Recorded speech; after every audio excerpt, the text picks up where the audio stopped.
When Taylor Swift dropped Life of a Showgirl, the internet didn't just react, it exploded. Within hours, Twitter was ablaze, Reddit threads were spiraling, and everyone had an opinion. 3 songs in particular caused this chaos, and while the album had its fair share of questionable Travis Kelce lyrics, none of these songs were about him. So today, now that the dust has settled, we're breaking down all 3. Number 1, father figure. And yes, we need to talk about this line. When this dropped, some people immediately called it cringe and bad songwriting, and look, this album definitely has some lyrical crimes, but this isn't one of them. Most fans clocked right away that the song is about Scott Borchetta, the founder of Big Machine Records, who discovered Taylor and signed her to his label. That much was obvious. But here's what you probably missed: the sheer depth of how Taylor annihilated this man on a single track. It's got Godfather references, industry secrets, and callbacks to her own discography that most people completely overlooked. This might actually be some of the best writing on the entire album, so let's discuss why. The opening line, "When I Found You," references Scott discovering Taylor at the Bluebird Cafe. She was 14 and knew nothing about the industry. He held all the cards. I was 14 years old, and the guy right in front of me was sitting literally right in front of me 13 years ago and gave me a record deal. The first line immediately establishes this power dynamic. Then we get "The winding road leads to the chateau." A chateau is a castle, and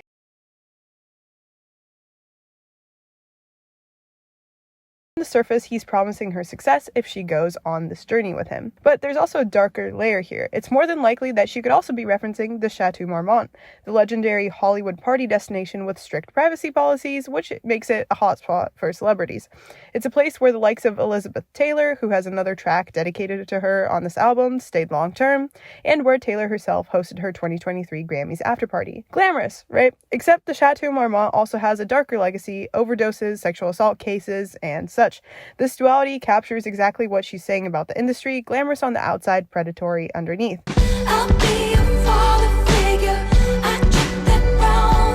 In an interview, Taylor said she truly, legitimately thought he looked at me as the daughter he never had while talking about Scott. He was practically family. The brown liquor detail, that's typically associated with older men, and it emphasizes the male-dominated nature of the industry.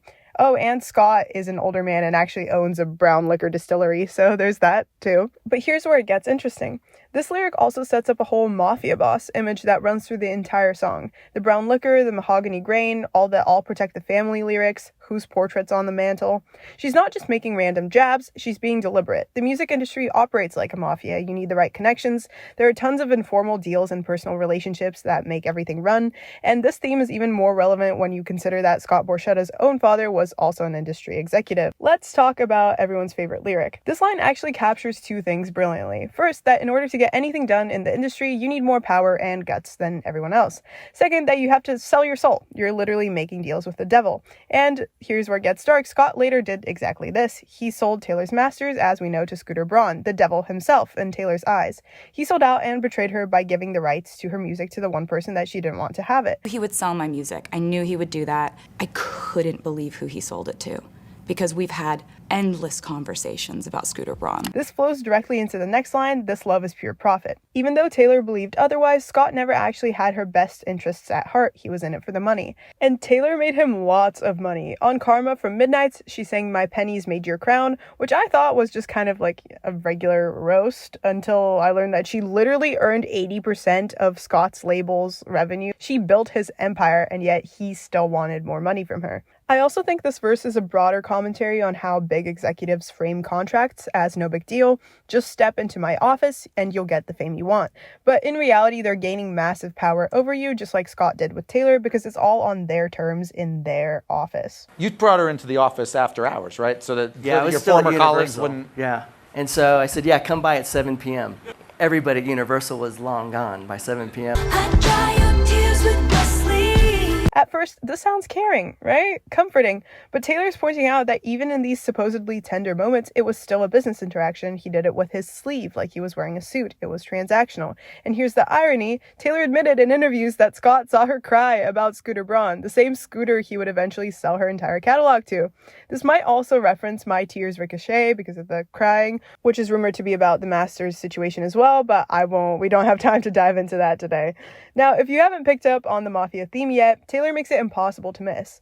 Leave it with me is a quote from The Godfather, and protecting the family is obviously a key theme in The Godfather as well as in the mafia in general. Paying the check before it even lands on the table, that's not generosity, that's control. It's him managing all the finances. They wanna see you rise, they don't want you to raise. And once Taylor gained too much power, label executives like Scott obviously grew uncomfortable.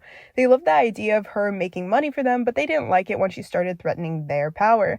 This is also a common pattern with the media and pop stars. Everyone roots for you when you're starting out, but once you reach the top, the attack begins, a concept that Taylor has commented on also many times. But then this is crucial, the perspective completely flips. I saw a change in you, my dear boy. Scott wouldn't call her my dear boy. Now we're hearing from Taylor and she's calling him that, infantilizing him because now she has way more power in the industry and he looks like the fool who ended up on the wrong side of Taylor Swift. They don't make loyalty like they used to directly references his betrayal. He thought that selling her masters would make him successful, but his greed took over. And notice the word ignition, it cleverly ties back to the Jag lyric at the beginning, and the fact that Scott himself owns a motorsports team for Big Machine Records and is a race car driver himself. You made a deal with this devil, turns out my dick's bigger. Along with the other threatening lines, this finishes it off by completely flipping the power dynamic. She's now the one in control. Fishes could both be a reference to the Godfather, they were present there, and also tying back to the mafia theme where people who mess up literally get killed and swim with the fishes. The rest of the lyrics continue this theme, you pulled the wrong trigger, etc., etc. The final I protect the family lines carry real significance since she's been outspoken about protecting future artists from the predatory practices of the music industry. And here's a detail people missed. She says I protect the family 6 times, probably one for each of her albums that were sold, which she's finally gotten back under her control.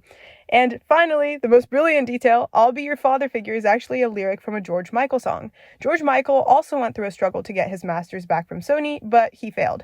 Taylor didn't sample the song, which would have sent profits to the label that owns it. Instead, she gave him a writing credit, meaning that all the revenue goes directly to him, which is genius. So Father Figure isn't just a diss track with a controversial line, it's a meticulous takedown of Scott, a commentary on industry power dynamics, and a promise that she's protecting not just herself, but future artists too. Number 2, Actually Romantic. When Actually Romantic dropped, the narrative was immediate. Taylor Swift, the biggest artist in music, just punched down at Charli XCX for no reason. An unprovoked attack on a smaller artist who wrote one song that barely even mentioned Taylor. But that's not what happened, not even close, because if you know the actual history between these two, this wasn't as unprovoked as you think. This was a decade in the making. Taylor and Charli's relationship goes way back. They got to know each other through industry friends, and Taylor brought Charli on the 1989 tour as a surprise guest.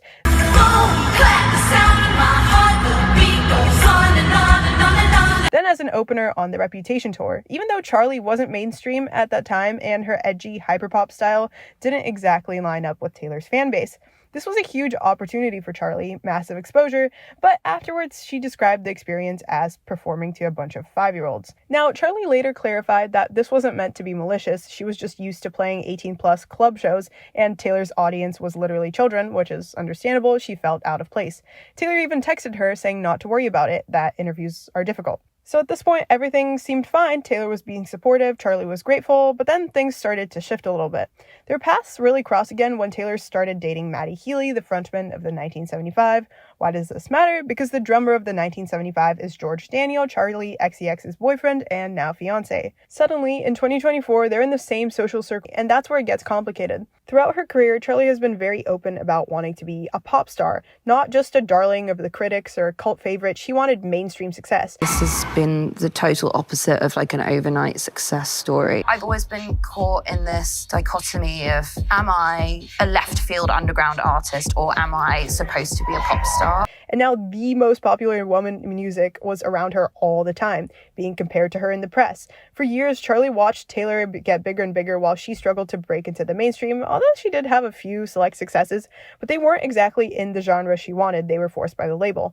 I don't wanna go to school, I just wanna break the rules. And now Taylor's literally backstage at her boyfriend's shows. This tension finally spilled over into Charli's song, Sympathy is a Knife. Fans immediately clocked it as being about Taylor because of the line, hate to see her backstage at my boyfriend's show, hope they break up quick. And Taylor wasn't just backstage, she actually opened for the 1975 at one point during this period, but here's the thing, that's the only line that could be interpreted as bad-mouthing Taylor. The rest of the song is about Charli's own insecurities. In fact, she admits that she couldn't be Taylor if she tried, she could never achieve her level of fame, and that really bothers her. It's more of a compliment to Taylor. Then Taylor and Maddie break up, and when the Torture Poets department drops in April, we found out that Taylor had been fantasizing about Maddie for years and was devastated when it ended. That hope they break up quick line suddenly hits different.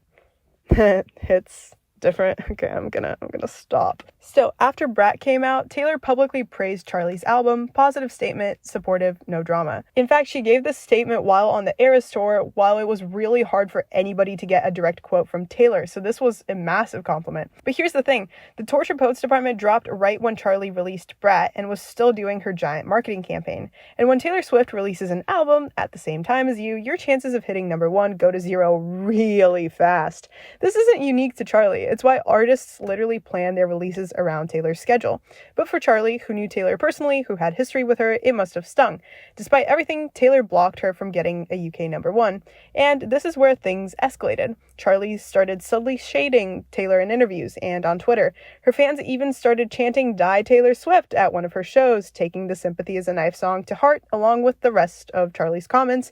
But even then, Taylor kind of stayed quiet. She didn't say anything. So what finally made her snap? Heard you call me boring Barbie while the Cokes got you brave. Through their overlapping social circles, Charli's private trash talk finally got back to Taylor. The negative comments about the tour, the comments to the press, the severed hand with friendship bracelets in Brat's album promo, which fans thought could be a dig at Taylor, and now this, calling Taylor a boring Barbie behind her back. None of these things alone really warrant a diss track. However, a decade of Taylor being supportive while Charli progressively took more shots at her, that was it. And Taylor dropped an atomic bomb. Taylor summarized the premise of the song herself. It's romantic that Charli has been thinking about her so much, when Taylor hasn't really been paying her any mind. She belittles Charli, calling her a tiny chihuahua barking from inside a purse. She mentions that when they were around in 1975, Charli would constantly talk about her to George. This was also referenced in "Sympathy is a Knife." And here's the gut punch. High-fived my ex, and then you said you're glad he ghosted me. Charli was rooting for Taylor's breakup with Maddie, the same breakup that completely devastated Taylor, the same Charli who Taylor had publicly supported throughout her entire career, couldn't even show basic decency when Taylor started dating someone close to her. Taylor made a PR mistake though. From the outside, once again, this just looks like the biggest artist in music punching down at someone smaller for writing a song barely about her. As a bonus, it also feeds into all of Charli's fears. Not only is Charli not a big artist, but she's this tiny chihuahua Taylor Swift doesn't even think about. Was it necessary? Look, Taylor could have taken the high road. The mixed messaging is there. If Charli doesn't bother her, why write the song? But here's the thing. Charli spent a decade taking progressively bigger shots at the biggest artist in music, someone known for writing aggressive diss tracks about anyone who wrongs her. Taylor gave her the chance after chance to just be cool, to accept the support, to not badmouth her in private. You can see why the fan bases of these two artists might be at war, but Charli started it, and Taylor finished it, as she says in the song and has said in many prior. Number 3, Cancelled. When Cancelled dropped, the backlash was immediate. Tone deaf, out of touch, rich white woman defending her rich white friends. And here's the thing, they weren't entirely wrong. This is probably the most controversial song on Life of a Showgirl, both because of its now confirmed relation to Blake Lively and because Taylor just fundamentally misread the room while writing this. She had a point to make, and she made it in the absolute worst way possible. Let me explain. First, let's talk about what the song is actually about. Taylor starts by addressing someone who's been canceled. You thought that it would be okay at first. The victim thought that their reputation could be saved, but the public had already decided their fate. They're masked crusaders because it's easy to hate on celebrities when you're anonymous behind a screen. Then she lists examples of ridiculous reasons for cancellations. Did you girl boss too close to the sun? Which is actually a quote from Candace Owens, I think in relation to Taylor. Did they catch you having far too much fun? And this leads to the chorus that sparked all the controversy. Good thing I like my friends canceled. I like him cloaked in Gucci and in scandal. Here's what Taylor likely meant. She doesn't care if her friends are canceled. She doesn't hop on the public hate train. She decides who people are for herself, and she stands by them when everyone else turns. That's actually a good message. Loyalty matters. Cancel culture can be toxic. Not every canceled person obviously deserves it.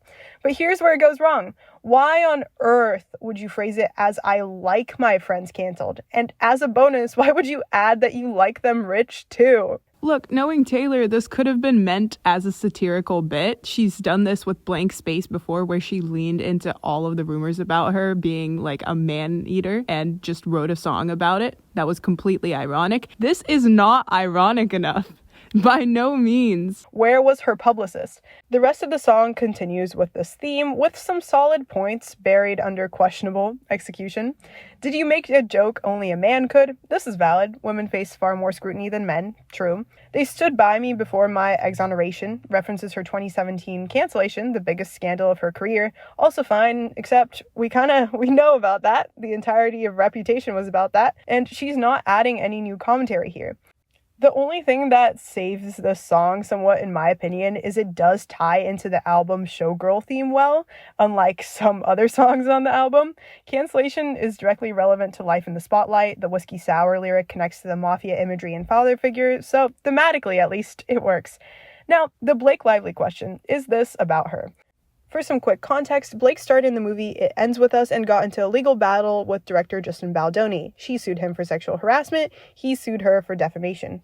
When the legal documents revealed that a notable public figure was present during key moments between them, many assumed it was Taylor, who is one of Blake's best friends. The press grasped onto this and sprinted. Rumors swirled that she might get summoned for the trial. Taylor hasn't responded publicly or defended Blake in any of this, despite the giant media storm, which made people think that their friendship was over. But the song suggests the exact opposite. A few days ago, text messages between Blake and Taylor about the lawsuit came out. In these texts, the two friends discuss kind of the distance that has grown between them, but also they use the word violin multiple times. Once by Taylor to refer to Justin playing his tiny violin, which is an expression that is used to indicate that someone's like trying to get people to feel sympathy for them. So the song definitely points to Blake. There's also some other references that further validate this. Poison Thorny Flowers could reference both Blank Space, where she sings Rose Garden Filled with Thorns, and It Ends With Us, since flowers were huge in the film's promo, and half of the personality of Blake's character was working in a flower shop. Saying I like him cloaked in Gucci when Blake has been a Gucci brand ambassador for years is also suspicious. So yeah, this song seems to be mostly inspired by the drama going on with Blake, although I think it is definitely a commentary on Taylor's friendships throughout the years as well. And that's where this song truly falls apart. The mistake isn't only saying she likes her friends canceled, it's that she didn't specify which friends either, which leaves an incredible amount of room for her haters to not read the song as I support my girl squad through unfair cancellations, but rather I support all these rich people who have genuinely done something wrong. And when you're Taylor Swift with your level of influence, that ambiguity is so dangerous. Sometimes people get canceled for legitimate reasons, and this song does not at all care to clarify that. Taylor could have written a thoughtful song about how the internet mob can be cruel and wrong, which she has done effectively before. Instead, what we got was I like them canceled, I like them rich, and I don't care what you think. And in 2025, that's not the kind of message you want to put out. Here's what I find interesting. All three of these songs were misunderstood in different ways. Father Figure was too clever for people to catch onto everything on the first listen. Actually Romantic required context most people didn't have, and Cancelled was clear enough that everyone understood it, they just didn't like what they heard. And maybe that's fitting for an album called Life of a Showgirl, because this is what it is actually about. The strategic takedowns, the feuds, the missteps, the loyalty, the power plays. Not every song is gonna land, and it seems like Taylor knew this going into the promo, and she did not care. Let me know what you think. Thanks so much for watching, and consider subscribing if you like overanalyzing Taylor Swift lyrics and other pop music.